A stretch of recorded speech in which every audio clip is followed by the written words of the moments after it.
Assalamualaikum warahmatullahi wabarakatuh. Perkenalkan, nama saya Majisti Akbar dari jurusan Prodi Ilmu Politik, Fakultas Usuluddin Filsafat dan Politik. Di sini saya akan menyajikan 3 narasumber untuk ditanyai pendapatnya mengenai bagaimana fenomena hukum di Indonesia serta harapan mereka ke depannya agar hukum di Indonesia menjadi lebih baik.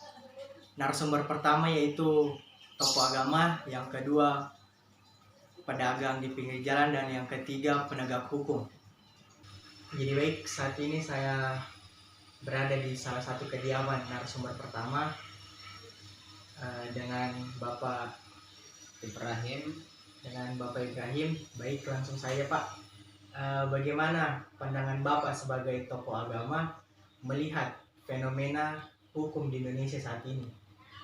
Oke, jadi menurut pandangan saya, hukum yang ada di Indonesia itu masih belum terlalu efektif cara menjalankannya.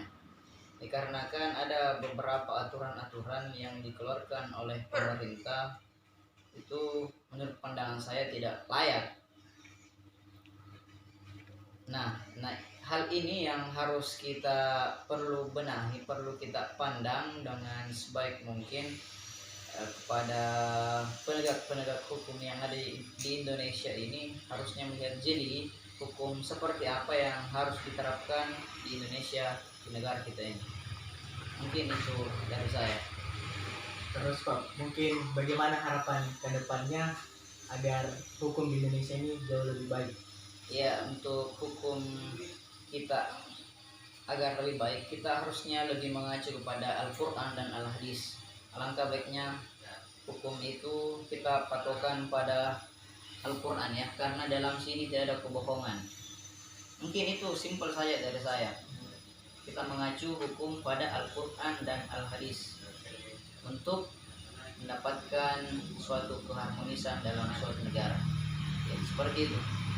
Terima kasih atas waktunya Pak. Saat ini saya sedang berada di narasumber selanjutnya, di salah satu pedagang di pinggir jalan di Kecamatan Bangkalap, Kabupaten Jeneponto. Dengan Ibu siapa? Alhamdulillah. Dengan Ibu Billah. Jadi baik Bu,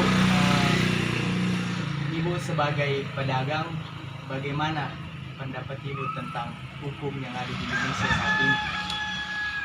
Pendapat saya tentang hukum saat ini bagaimana ya, kadang juga hukum kalau misalnya yang bersalah itu menengah ke bawah kadang tidak adil. Beda kalau misalnya yang seperti pejabat-pejabat, kadang hukumannya itu ya ringan-ringan saja. Yang jelasnya kalau menengah ke bawah itu agak biasa dipersulit. Jadi bagaimana harapan Ibu ke depannya tentang hukum yang ada di Indonesia? Harapan saya semoga pemerintah itu tidak memandang bulu soal hukum. Jangan memandang misalnya kalau kita menengah ke bawah ini yang menghukum jelas jangan memandanglah dari segi ekonomi begitu, harus disamaratakan. Gitu. Jadi baik, terima kasih atas.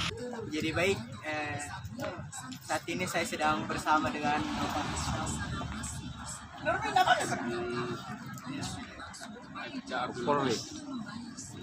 Bapak Ulmuis. Langsung saja, ini Pak, bagaimana tanggapan Bapak tentang hukum di Indonesia saat ini Pak? Kita sebagai aparat hukum hanya menjalankan apa yang sudah diundang-undangkan tentang proses hukum yang berlaku di Indonesia ini. Saya kira kita sudah maksimal untuk menjalankan, sehingga baik itu dari sisi aturan yang kita tegakkan kan selalu berdasarkan pada undang-undang, baik dari tindakan yang kita lakukan itu sesuai dengan hukum dan perundang-undangan yang berlaku di negara kesatuan Republik Indonesia. kira Pak, kan stigma masyarakat saat ini mengatakan bahwa hukum Indonesia ini dalam tanda kutip negatif Pak. Terkadang masyarakat di bawah itu merasa diintimidasi oleh hukum Pak. Bagaimana kira-kira solusinya dari Bapak? Yang kita harus ketahui bahwa hukum itu sifatnya memaksa. Sehingga orang yang dihukum itu pasti tidak ada yang merasa puas kalau dihukum. Karena pada definisi hukum itu adalah sifatnya memaksa. Sehingga siapapun orang yang dihukum pasti tidak pernah puas sesuai dengan hukuman yang diberikan. Sehingga saya kira kalau persoalan kepuasan atau tidak, pasti orang yang dihukum itu tidak puas. Karena itu hukum sifatnya memaksa. Baik, itu bisa ya. Oh iya. Makasih atas waktunya Pak. Oh, iya.